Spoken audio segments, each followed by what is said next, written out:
तो hello everyone. स्वागत है आप सभी का vision path learnings YouTube channels पे।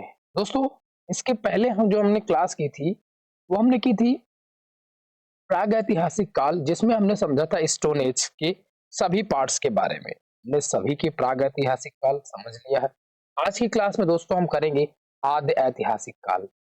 और आद्य ऐतिहासिक काल हमने समझा था कि आद्य ऐतिहासिक काल में हम समझते हैं सिंधु घाटी सभ्यता, सिंधु घाटी सभ्यताओं के बारे में। ठीक है, सिंधु घाटी सभ्यता जो कि हमारे ही भारत में जो आज वर्तमान में पाकिस्तान का क्षेत्र है, वहां पर फली फूली है।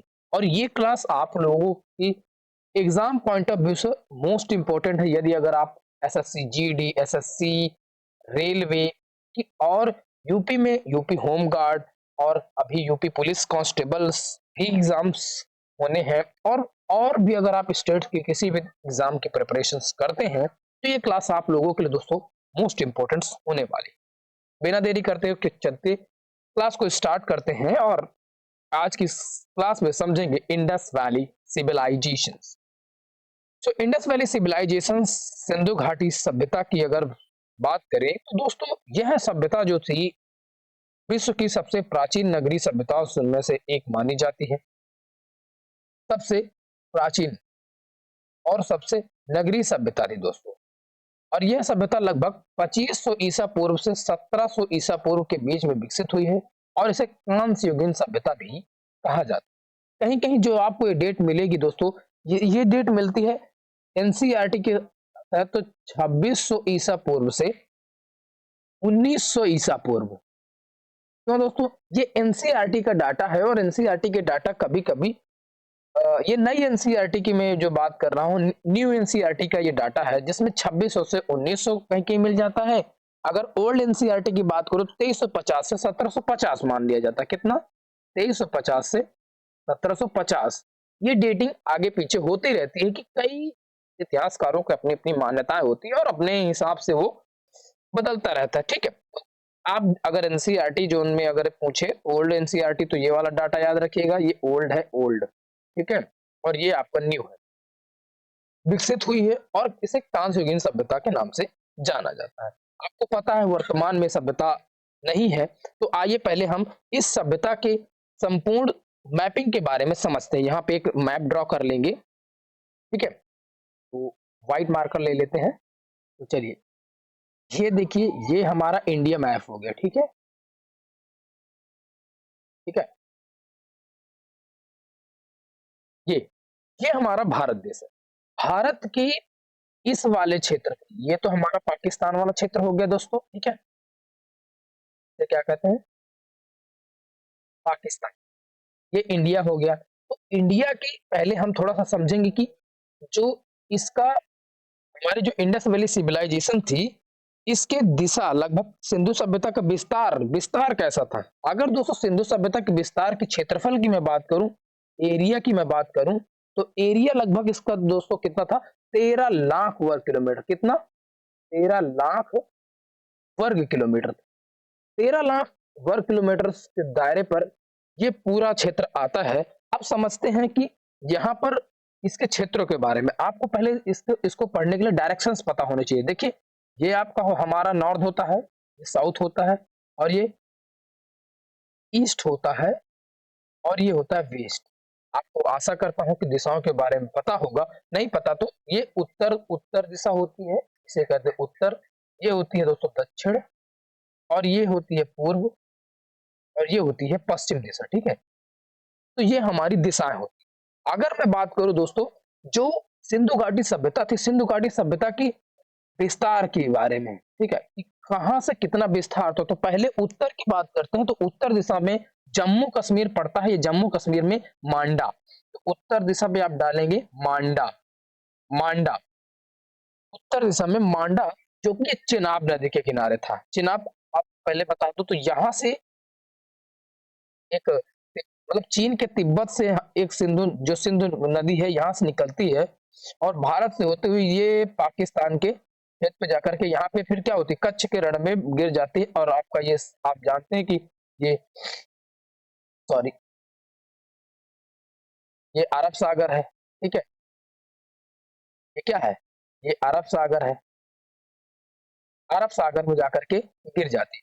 उस समय दोस्तों माना जाता था कि जो लोग थे, वो ज़्यादातर नदियों के किनारे बसने की कोशिश किए, क्योंकि मैंने जब आपको मैं पढ़ा रहा था उसमें कि जब कोई भी नदियाँ या मतलब आदि मानव ने अपना जो जीवन यापन शुरू किया और खेती करना प्रारंभ हो गया था इस समय में, तो लोगों ने अब अपने स्थायी निवास बनाना स्टार्ट कर दिया था, क्योंकि अगर खेती करनी है, देखिए अगर खेती करनी है तो खेती के लिए आपको एक लंबा टाइम पीरियड्स होता है खेती में, जिसमें आपको फसलें उगानी पड़ेंगी, फसलें बोना पड़ेगा।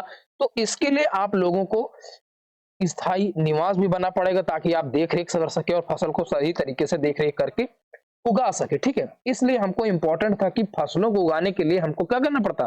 स्थायी आवास बनाना पड़ता। तो इसी वजह से इन लोगों ने सिंधु घाटी भारत के इस क्षेत्र पे, पश्चिमी क्षेत्र पे आकर के बसे और अपने फसल को और रहने की प्रक्रियाओं को आगे बढ़ाते हैं। तो समझ में आया इतना दोस्तों? उत्तर में मांडा है, जो कि चिनाब नदी के किनारे पड़ता है। चिनाब नदी जो कि सिंधु घाटी की एक सहायक नदी है, अभी हम समझते हैं। तो उत्तर में चिनाब नदी, चिनाब नदी के किनारे से मांडा। और अगर बात करें दोस्तों दक्षिण दक्षिण भारत की बात करें तो यहाँ पे पड़ता है, अभी मैं आपको बताऊंगा कि दक्षिण में है दैमाबाद। दैमाबाद क्या बोलता है? दैमाबाद। दैमाबाद ये जो कौन है? प्रवरा नदी के किनारे। कौन सी? प्रवरा नदी किनारे पड़ता है, जो कि ये महाराष्ट्र में, यहाँ महाराष्ट्र में ये क्षेत्र पाया जाता है। कहाँ पे? महाराष्ट्र। आज के समय पे अगर राज्य की बात करें तो महाराष्ट्र राज्य में दैमाबाद नदी के प्रवरा, दैमाबाद स्थान है प्रवरा नदी के किनारे, याद रखिएगा। आप समझते हैं कि पूर्वी क्षेत्र पे आलमगीरपुर यूपी, ये अपना यूपी वाला क्षेत्र है दोस्तों, यूपी वाला क्षेत्र। तो यहाँ पे एक स्थान है आलमगीरपुर, ठीक है? आलमगीर। और ये कौन सी नदी के किनारे पड़ता है दोस्तों? तो हिंडन नदी के किनारे था। कौन सी? हिंडन नदी। हिंडन नदी। अगर बैकग्राउंड में आपको कोई वॉइस आ रही है तो प्लीज अवॉइड करिएगा, पढ़ने पे ध्यान दीजिएगा, ठीक है?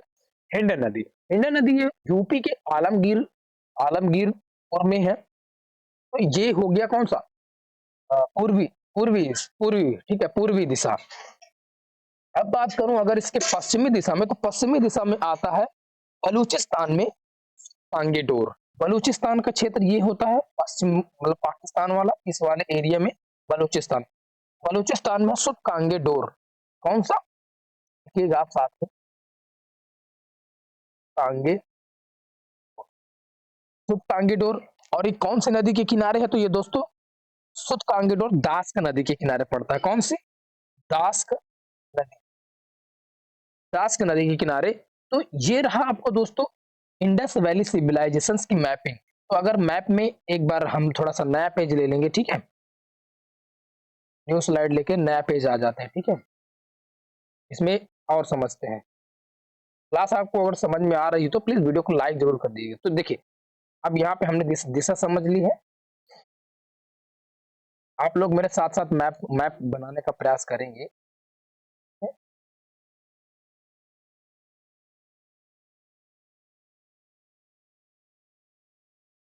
ठीक है?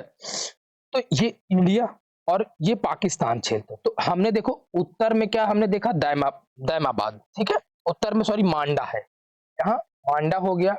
और महाराष्ट्र में कौन सा है? तो ये आप जैसे कि जम्मू एंड कश्मीर में है, ठीक है?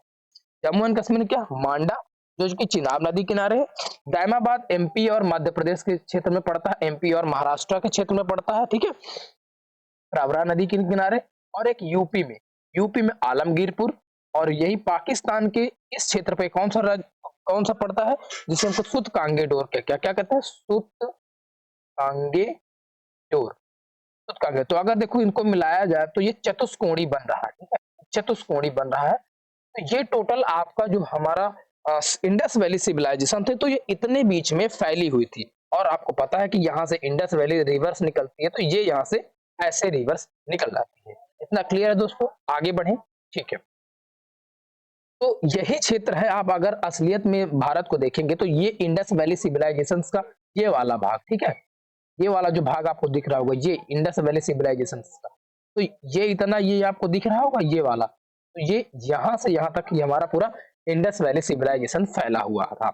इस समय अगर जो अवशेष खुदाई में मिले हैं तो आइए थोड़ा सा समझते हैं कि खुदाई क्या कैसे हुई थी। तो आपको देखो बता दूं मैं कि 1921 में एक गठन किया गया था, ठीक है, जब भारत में अपने भारत के पूर्वी पश्चिमी साइड पे जब रेलवे बिछाई जा रही थी तो उस समय की बात है, ठीक है, अफगानिस्तान पाकिस्तान के समय में। तो लगभग इसी समय क्या हुआ था, एक हड़प्पा के टीलों की सर्वप्रथम जो जानकारी मिली थी दोस्तों, टीले, तो वहां पर जो एक जनरल थे तो वो टीले टीले देखे थे। भाई ट्रेन बिछाई जा रही, पत्थर की आवश्यकता पड़ी तो जाकर के क्या कर दी, टीले देखे, तो उनको टीले दिखे थे। और उन टीलों की पहली बार जो जो जानकारी मिली थी वो दोस्तों 1826 में मिली थी। कितने, 1826 में चार्ल्स मैसन ने दी थी। किसने, चार्ल्स मैसन ने। ये जरूर आप लोग ध्यान रखिएगा, चार्ल्स मैसन उस समय जो जनरल थे, चार्ल्स मैसन ने इसकी जानकारी दी थी, ठीक है, कि हड़प्पा सभ्यता में ऐसे कोई टीले हैं। फिर इसके बाद क्या किया गया, फिर इसके बाद एक गठन बनाया जाता है जिसकी वजह से इसकी खुदाई होती है। तो 1921 दोस्तों याद रखिए, कई बार पेपर पूछ लिया जाता है कि हड़प्पा सभ्यता की खुदाई किसने और कब हुई और कहाँ हुई।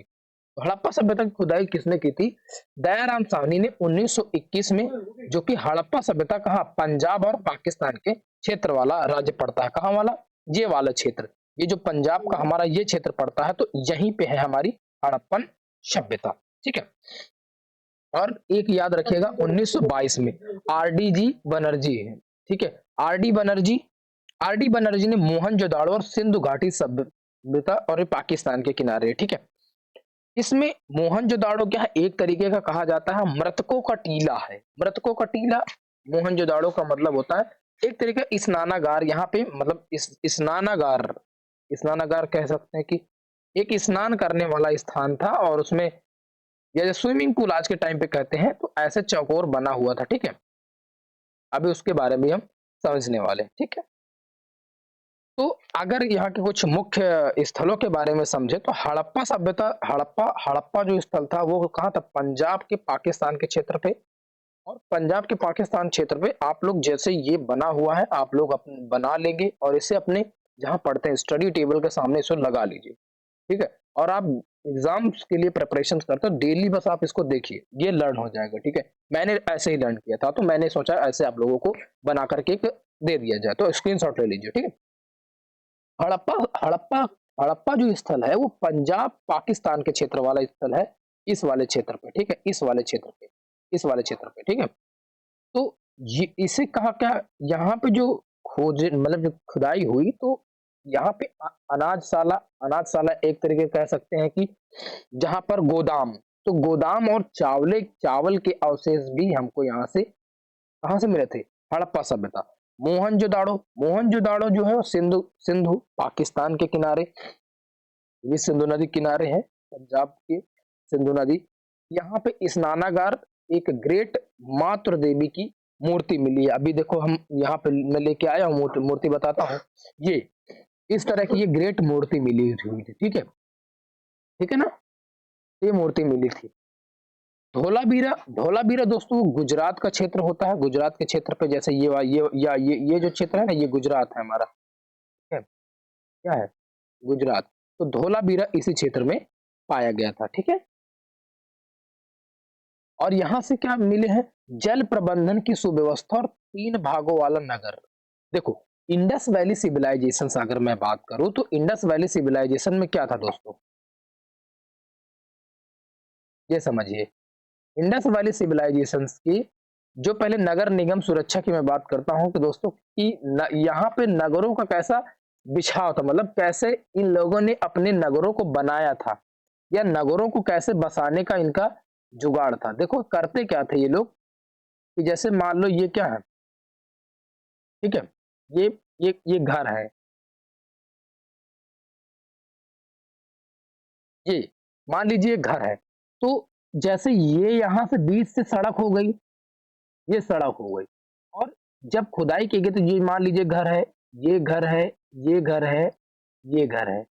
तो इनके जो दरवाजे खुलते थे वो सड़क के किनारे के सामने सामने नहीं खुलते थे, ये बगल से खुलते थे, ठीक है। बगल से, और इसी सड़क के बीच में नाली निकलने की व्यवस्था थी। मतलब यहां से इन लोगों ने ऐसी नाली बना रखी थी, उसको पटाई कर देते थे, ठीक है। जो पानी की सुव्यवस्थित, और गांव के किनारे एक गड्ढे में जाकर के क्या होती थी, वो पानी गिरता था। बताइए, इतनी सुव्यवस्था थी।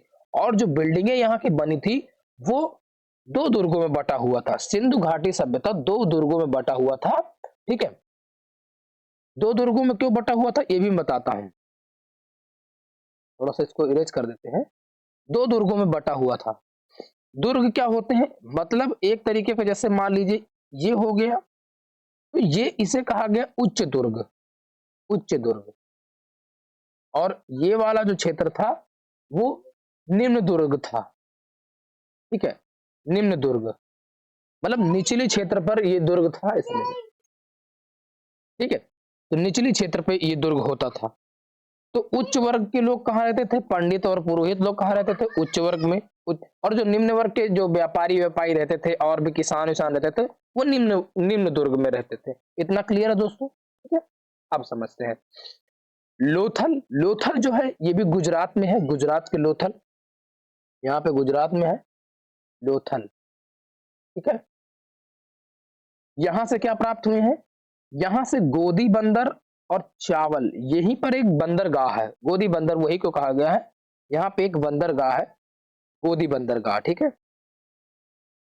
तो यहां से ऐसा माना जाता है कि अरब देशों से व्यापार होते थे, ठीक है। यहां से अरब देशों से व्यापार होने के भी संकेत हमें प्राप्त होते हैं, ठीक है ना। इतना क्लियर है, आगे बढ़े। इसके बाद कालीबंगन। कालीबंगन कहाँ है, राजस्थान में। यहाँ जुताई के निशान और अग्निकुंड के प्रमाण भी मिलते हैं। जुताई के प्रमाण कहाँ से मिले, यहाँ राजस्थान से। आपको बता दूं, ये वाला जो क्षेत्र आपको दिख रहा होगा,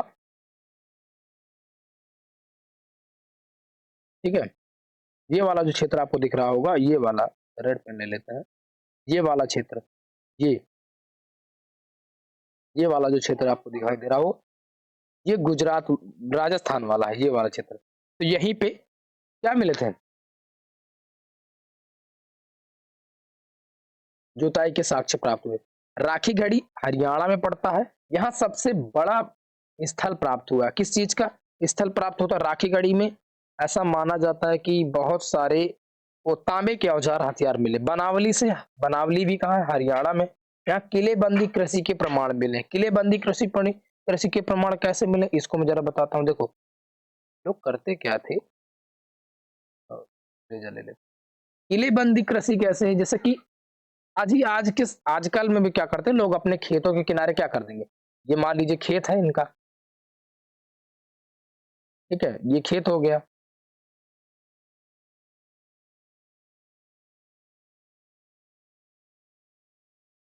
ये खेत होगा, खेतों को कीलेबंदी कर दे, मतलब चारों तरफ से बाउंड्री बना दे, बाउंड्री वॉल लगा दे। बाउंड्री वॉल लगा करके इसमें एक जगह से बस ट्रैक्टर वैक्टर घुसने के लिए हो जाए, तो बस इसी में खेती कर ले, तो इसे कहते हैं किलेबंदी की खेती। तो ये ऐसी खेती करते थे। प्रमाण मिले हैं। चनहुदड़ो पाकिस्तान में है, ये मूर्तियों और आभूषणों का केंद्र माना जाता है। और बालाथल राजस्थान में है। यहाँ ताम्र ताम्र के अवशेष जब मिले हैं, ठीक है, ये सारी अवशेष यहाँ पर माना जाता है। आगे बढ़े।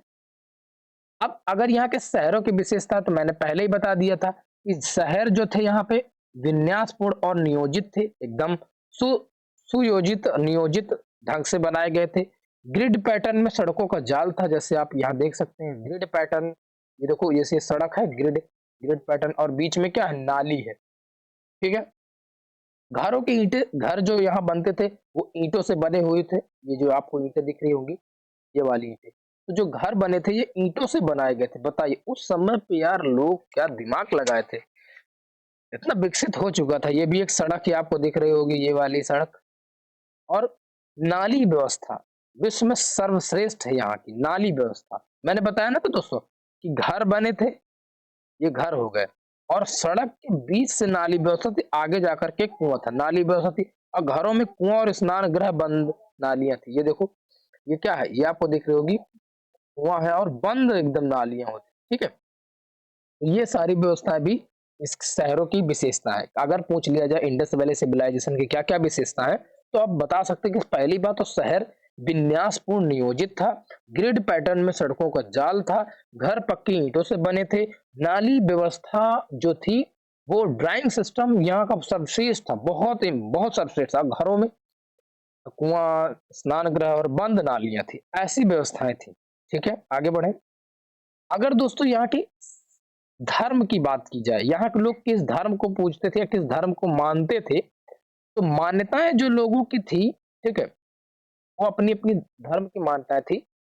यहाँ के लोग मूर्तियों की पूजा करते थे, माता देवी, पशुपति महादेव जैसी आकृति, जैसे आपको यह दिख रही होगी ये वाली मूर्ति, ये जो मूर्ति है पशुपति महाराज की बताई जाती है। ठीक है, पशुपति, पशुपतिनाथ, थोड़ा सा इसको हम ड्रॉ कर लेते हैं। तो यहाँ पे देखो ये एक सींग की तरह है और इसके ऊपर लगता शेषनाग बैठे हैं, और ये वाले क्षेत्र, और यहाँ पर देवता बैठे हुए हैं। तो ये एक टूटी हुई सेल खड़ी मिली है। ठीक है, तो यहाँ पर आपको इधर इधर गैड़ा दिखेगा, यहाँ शेर दिख रहा है इधर, और भी। अब ऐसे देवता कौन है? भगवान शंकर ही तो हैं, जिनके पास एक अपना खुद का नंदी है, गले में सर्फ है। नहीं, तो ये सारी विशेषताएं भगवान शंकर से ही मिलती हैं। तो लोगों ने समझा कि नहीं, यहाँ पर पशुपतिनाथ जो थे वो भगवान शंकर ही थे। जैसी आकृति, पवित्र पेड़, यहाँ पे पीपल को पवित्र माना जाता था। क्यों माना जाता था? आप अगर आज के टाइम पे देखें तो पीपल को हम लोग पवित्र मानते हैं, क्योंकि पवित्र ही नहीं मानते, हमारे ग्रंथों में भी ऐसा बताया गया कि पीपल पौधा जो है, पहली बात तो साइंटिफिक ऐसा है कि पीपल पौधे में क्या होता है कि वो 24 घंटे ऑक्सीजन दे सकता है, 24 घंटे ऑक्सीजन देता रहता है। तो इसलिए पीपल का पेड़ बहुत उस समय इंपॉर्टेंस रहा होगा। यहाँ पर लिंग और योनि की भी पूजा के संकेत मिलते हैं। ठीक, इसका मतलब वो लोग इस पर विश्वास करते थे कि जो हमें पुत्र प्राप्त होते हैं या बच्चे प्राप्त होते हैं, ये भी एक पूजनीय है, तो वो लोग पूजा करते थे। मृतक संस्कार यहाँ पर दफनाना था, यहाँ पे लोगों को दफनाते भी थे। और अगर आप मिस्र की सभ्यता पढ़ेंगे तो मिस्र की सभ्यता मैं आपको, जब मैं वर्ल्ड हिस्ट्री पढ़ाऊंगा, ठीक है, वर्ल्ड हिस्ट्री पढ़ाऊंगा, तो वहां पे मैं इसके बारे में भी चर्चा करूंगा। ठीक है, कि वहां पर जो आपको ग्रिड्स मिलेंगे और वहां की जो व्यवस्था थी, वहां पर दफनाने की नहीं, वहां पर जैसे कि किसी भी क्या किया जाता था, मृतक शरीर को उसको पट्टियों में लपेट करके, और उसके बारे में बाद में समझेंगे, अभी यहाँ समझते हैं। ठीक है, तो यहाँ पर अग्नि अग्नि संस्कार दोनों के प्रमाण मिले हैं, मतलब लोगों को जलाते भी थे। और किसी भी मंदिर और राजमहल के प्रमाण नहीं मिले, मतलब ऐसा नहीं है कि मतलब कोई बड़ा सा राजमहल हो या मंदिर, इस सब के प्रमाण नहीं मिलते। ना क्लियर है दोस्त, समझ में आया? आगे बढ़ते हैं। अब बात करते हैं यहाँ के लोगों के औजार और उद्योग। लोग यहाँ के लोग जो है औजार कैसे यूज करते थे वो समझते हैं। औजार जो थे यहाँ पर कांस्य युगीन क्यों माना जाता है? यहाँ कांसा सबसे इंपॉर्टेंट था, तांबा और सीसा, इन सोना चांदी, सोने चांदी के भी अवशेष यहाँ से मिलते हैं। कि ऐसा माना जाता है कि सोने चांदी से भी ये क्या थे, ये परिचित थे, लेकिन लोहे से परिचित नहीं थे दोस्तों। इसे लोहे से लोहा से लोहा से परिचित नहीं थे ये लोग, लोहे का यूज ये करना नहीं जानते थे। इतना कह सकते हैं कि लोहे से परिचित नहीं थे। ठीक है, इतना समझ लीजिए। और कपड़ा उद्योग माना जाता, सूती कपड़ा, ये लोग, आप अगर मैं आपको अगर एक बताऊं, एक आइडिया दूं, तो आप एक मूवी देखना, मोहनजोदाड़ो, मूवी का नाम है मोहनजोदाड़ो। मोहनजोदाड़ो अगर मूवी देखेंगे तो उसमें दोस्तों बहुत सारी ऐसी चीजें हैं जो दर्शाई गई है। और एक सींग वाला गैड़ा या एक सींग वाला, और लोगों की ऐसी मान्यता है कि एक सींग वाला गैड़ा को अगर देख लिया जाता था तो वो उनके लिए बहुत ही पवित्र बैल माना जाता था। गैड़ा या बैल ही कह सकते हैं। ठीक है, मूर्तियों का कार्य, बैलों की मूर्ति, खिलौने और पहिए वाला रथ, ये जो आपको दिख रहा है पहले पहिए वाला रथ है, इसका भी प्रमाण मिला, खिलौने। ठीक है, ये छोटे छोटे खिलौने आपको दिख रहे होंगे, ये इन सब चीजों के प्रमाण सिंधु घाटी सभ्यता से मिलते हैं। व्यापार की बात करें दोस्तों तो आंतरिक व्यापार में बाहरी व्यापार उन्नत में थे, और इसी क्षेत्र से ये लोग यहाँ से होकर के यहाँ पे इस लाल सागर से तो यहाँ पूरा पश्चिमी देशों से भी ये व्यापार करते थे, ठीक है, यहाँ से पश्चिमी क्षेत्रों से भी व्यापार कर लेते थे। उत्तरी क्षेत्र मंगोलिया मंगोलिया से भी, कजाकिस्तान, किर्गिस्तान, ताजिकिस्तान, इन क्षेत्रों से भी ये व्यापार करते थे, ठीक है।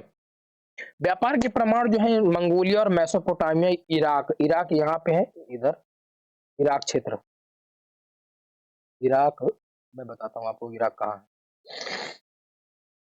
यहाँ पे देखिए, यहाँ पे हमारा लीबिया है, तुर्की, साइप्रस, लीबिया, जॉर्डन, मिस्र, Saudi Arab, Yemen, Oman, Qatar, Bahrain, Kuwait, Iraq, Iran, ये सारे हमारे एशियन कंट्री हैं। तो यहाँ से हमको देखने को मिलते थे, तो यहाँ से भी व्यापार भारत से होता रहता। तौल और माप का विकास इनके पास हो चुका था। मुद्रा लेन देन, वस्तु विनिमय प्रणाली थी। वस्तु विनिमय प्रणाली, अगर आपको वस्तु विनिमय नहीं पता तो मैं थोड़ा सा वस्तु विनिमय आपको बताता हूँ। वस्तु विनिमय देखो दोस्तों क्या होता है, विनिमय दो तरीके से होता है। जो विनिमय होता है ये हम अर्थव्यवस्था में पढ़ेंगे दोस्तों, अर्थव्यवस्था में पढ़ेंगे कि विनिमय क्या होता है। विनिमय दो तरीके से होता है। पहला होता है लेन देन, वस्तु विनिमय। वस्तु विनिमय में क्या होता है, जैसे कोई व्यक्ति है, अगर किसी व्यक्ति को क्या चाहिए, कोई वस्तु वस्तु है और वस्तु के बदले, जैसे आप इसके ये मान लो पी है, ये क्यों है, अगर पी के पास गेहूं है और क्यू के पास चावल है, तो ये इसे गेहूं दे देगा और ये इसे चावल दे देगा। कह देगा देखो मेरे पास 10 किलो गेहूं है, ये कहता है मेरे पास 10 किलो चावल है, तो दोनों क्या हो सकता है, तो 5 किलो अगर कहता है मुझसे ले लो 5 किलो, तो 5 किलो आदान प्रदान, तो दोनों के पास क्या हो जाएगा, वस्तु हो जाएगा। मतलब जिसमें पैसा रुपया ना दिया जाए और वस्तु के बदले वस्तु को आदान प्रदान कर दिया जाए, उससे हम वस्तु विनिमय प्रणाली कहते हैं। तो ये प्रणाली भी यहाँ पर क्या थी, लागू थी बच्चों, ठीक है। आगे बढ़े। यस, लिपि की बात करें तो यहाँ के लोगों की जो लिपि थी वो चित्रात्मक थी, भाव चित्रात्मक। आपको जैसे ये देखिए, आप चित्र आपको यहाँ दिखाई दे रहे होंगे, चित्र देखो, चित्र आपको यहाँ पे दिखाई दे रहे हैं। बाकी इसमें और कोई चीज दिखाई ही नहीं दे रही, कोई अक्षर दिखाई दे रहा, क्या आप इसे पढ़ सकते हैं। लेकिन जो आपको यहाँ पे देखो, एक ये मानव बना हुआ है, क्या किया है, धनुष बाण लिए, इधर क्या कर रहा है, इधर शायद जानवर होंगे या युद्ध करते हुए। ऐसी सारी सिर्फ इनकी भाव चित्रात्मक है। जैसा कि हमको स्टोन एज में पढ़ने को मिला है कि गुफाओं में चित्रकारी थी, वैसे ही इन्होंने सेल खड़ी चित्रकारियां की थी, ठीक है, दीवालों पे, पत्थरों पे इन्होंने ऐसा लिखा था। समाज दोस्तों यहाँ का था, यहाँ का वर्ग व्यवस्था नहीं थी। वर्ग व्यवस्था एक वर्ण व्यवस्था पर व्यवसाय आधारित वर्गीकरण था। भोजन गेहूं, जौ, दलहन, तिल, चावल और ये सारे लोथन से प्राप्त होते हैं, लोथन से। और आपको पता है कि जो खेती शुरू हुई थी पाकिस्तान के मेहरगढ़ से, मेहरगढ़ में खेती की शुरुआत मानी जाती है। तो जो इनका लिपि था वो भाव चित्रात्मक था और सिर्फ इस तरह के चित्र बना करके ये लिखने का कार्य करते थे। क्लियर है दोस्तों, एक कहानी के तौर से भी हम समझ रहे हैं और ये आपके नोट्स है, आप इसे शॉर्ट्स नोट्स में बना सकते हैं, ठीक है। इन सारी का हम पीडीएफ आपको अपने टेलीग्राम्स में दे देंगे, ठीक है। अब दोस्तों आता है कि ये सारी चीजें तो हमने जानकारी ली, पढ़ा भी, और भी इसमें और भी जानकारियां हैं जिनसे आपको पढ़ना है और समझना है। पतन के जो कारण समझिए, यहाँ के पतन के कारण, इंडस वैली सिविलाइजेशंस के जो पतन के कारण है वो इतिहासकारों में बहुत सारे मतभेद हैं, बहुत सारी संभावनाएं। कोई कहता है कि ये प्राकृतिक आपदा, बाढ़ या भूकंप से नष्ट हुआ था, जैसे कि कोई आपदा आ जाए, बाढ़ आ जाए, या कहते हैं इंडस वैली जो रिवर है उसमें ऐसी बाढ़ आई या ऐसी कोई घटना घटी जिसकी वजह से ये नदी मतलब खत्म हो गया। किसी की मानता है कि सरस्वती नदी का सूखा, दिशा बदलना, ये जो सरस्वती रिवर थी ये यहाँ से बहती थी, कहते हैं इसका सूख जाना, और भी कई कारण थे। क्योंकि पंजाब क्षेत्र पे क्या हुआ था, क्योंकि जब हमारी पृथ्वी थी, पृथ्वी के पहले एक ही द्वीप था, पैंजिया नामक द्वीप, धीरे धीरे खिसकाव होते हैं, टूटते हैं, तो जब इधर भारत के क्षेत्र पर हिमालय बन जाते हैं, तो मुझे लगता है ऐसा हुआ होगा कि जलवायु परिवर्तन, यहाँ एक कारण और ये भी हो सकता है कि जलवायु परिवर्तन भी प्रमुख कारण हो सकता है इंडस वैली सिविलाइजेशन के नष्ट होने का, ठीक है। व्यापार का पतन, क्योंकि ऐसा माना जाता है कि आज अगर इंडिया $1 के हिसाब से 90 रुपए पार कर चुका है, तो ये भी हमारा प्रोडक्शन शायद कम हो गया हो, या ऐसी कोई अटैक हुए हों जिसकी वजह से यहाँ के लोग मारे गए, या ऐसे बहुत सारे कारण हो सकते हैं। रोग या कोई महामारी ऐसी आ गई, जैसे कि कोरोना महामारी आई थी। अगर वैज्ञानिकों ने समय देखते हुए अगर इसकी खोज न की होती कोरोना वायरस की, तो समझ लीजिए पूरी दुनिया में हाहाकार था। तो शायद ऐसा माना जाता है कि कोई ऐसी पतन पतन का कारण बनी होगी, जो कि महामारी है। आर्यों का आक्रमण, ऐसा माना जाता है कि भारत में आर्य जो आए, आर्य आर्य जो आज के समय पे हिंदू जो अपने को मानते हैं, जो ब्राह्मण ब्राह्मण एक तरीके का मान लिया जाए, ब्राह्मण लोग, ठीक है, भारत में, तो इन्हें माना जाता है कि ये आर्य थे। इनके जो आज जो हमारे भारत में ब्राह्मण है, ये आर्य ही थे, आर्य आर्य।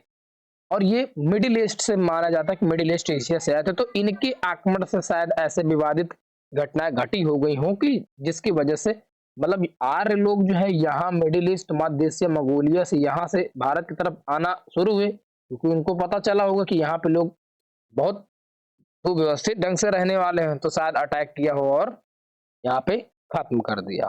ठीक है दोस्तों, और आर्यों का तो ये कुछ पतन के कारण हैं जो आपको समझने चाहिए और पढ़ने चाहिए। ठीक है दोस्तों, और मुझे नहीं लगता कि और आपको उसमें बताने की कोई जरूरत है। मोहनजोदाड़ो का अर्थ बता दिया ना हमने, इसको कोई दिक्कत? मोहनजोदाड़ो, अच्छा मोहनजोदाड़ो को हमने यहाँ पे चित्र नहीं लगा रखा। तो मोहनजोदाड़ो एक तरह के मृतकों का टीला, उसका अर्थ होता है राखी गढ़ी में मृतकों का टीला भी पाया गया। ठीक है, 1922 में राखाल दास बनर्जी ने इसकी खोज की। ठीक है, अब कुछ थोड़े से इंपॉर्टेंट प्रश्नों के ऊपर चलते हैं जो परीक्षाओं में अक्सर पूछे जाते हैं। जैसे महान स्नानागार कहाँ है? मोहनजोदाड़ो में है, ये तो आपको पता है। सबसे बड़ा स्थल पाकिस्तान में मोहनजोदाड़ो है। कई बार क्वेश्चंस पूछ लिया जाता है कि जो सबसे बड़ा स्थल है वो कहाँ है। अब आपने सारे स्थलों के बारे में तो हमने पढ़ लिया, देखो चाहे हमने सारे स्थलों के बारे में पढ़ा कि नहीं पढ़ा, ये जो इम्पोर्टेंट्स है, ये जो पूछे जाते हैं पेपर में, ठीक है, ये सारे स्थलों के बारे में हमने पढ़ लिया। अब लेकिन क्वेश्चन पूछ ले कि भाई सबसे बड़ा स्थल कौन सा था, तो सबसे बड़ा स्थल कौन सा था? सबसे बड़ा स्थल कौन है? मोहनजोदाड़ो। ठीक है, सबसे बड़ा स्थल भारत में अच्छा देखो, ये तो पाकिस्तान में हो गया। वर्तमान में भारत में कौन सा? तो राखी गढ़ी है। ठीक है, राखी गढ़ी। सबसे छोटा स्थल आलमगीरपुर है। ठीक है, गोदी बंदरगाह कहाँ पाया जाता? लोथल में, आपको पता। जुताई के निशान कहाँ मिले थे? कालीबंगान में। जल प्रबंधन का जो सबसे अच्छा जो प्रमाण मिले हैं वो धौलावीरा से हुए। चावल के प्रमाण हमें मिलते हैं लोथल और हड़प्पा से प्राप्त होते हैं। सिंधु की लिपि पढ़ी गई नहीं, बिल्कुल नहीं। अगर याद रखिएगा, सिंधु घाटी की जो लिपि है वो आज तक नहीं पढ़ी गई, बिल्कुल भी नहीं, कोई पढ़ भी नहीं पाया। और जो यहाँ की मुख्य धातु थी वो कांसा थी, इसीलिए इसे हम कांस्य युगीन सभ्यता के नाम से भी जानते हैं दोस्तों। ठीक है, तो ये रही मोस्ट इंपॉर्टेंट जानकारियां। अगर मुझे और लगेगा तो मैं आप लोगों के क्वेश्चंस बेस्ड जो प्रीवियस ईयर क्वेश्चंस पूछे गए हैं, एसएससी हो, आपका एसएससी होगा, रेलवे होगा, स्टेट एग्जाम्स और टीचिंग्स में अन्य जो और भी इंपॉर्टेंस मुझे क्वेश्चंस मिलेंगे तो हम उसकी प्रैक्टिस भी करेंगे। अभी आप इतना पढ़ते रहिए, बाकी चीजें हम उनसे कंप्लीट आपका करवा देंगे। तो थैंक यू फॉर वॉचिंग। आशा करता हूं आप लोगों को क्लास इंटरेस्टिव लगी हो। अगर आपको क्लास में मजा आया है तो प्लीज, चैनल में नए हैं तो प्लीज चैनल को सब्सक्राइब जरूर कर लीजिएगा, और वीडियो को लाइक करके अपने उन दोस्तों तक भी दोस्तों इसको शेयर कर दीजिएगा। पूरा हम संपूर्ण इतिहास जो है, अध्यायवार संरचना पूरा हम समझेंगे, हिंदी में समझेंगे और मजे से पढ़ेंगे। तो आशा करता हूं आप लोगों को क्लियरिटी समझ में आया होगा। और क्या बताएं, बहुत बहुत धन्यवाद, थैंक यू। फिर मिलते हैं नेक्स्ट क्लास में। नेक्स्ट क्लास में हम पढ़ेंगे वैदिक सभ्यता, वैदिक पीरियड्स, जिसमें हम वैदिक पीरियड्स के बारे में समझ रहे होंगे, वहां पर वर्ण व्यवस्था के बारे में समझ रहे होंगे और बहुत आसानी से समझ रहे होंगे। ठीक है, फिर मिलते हैं, take care, bye, love you all, thank you.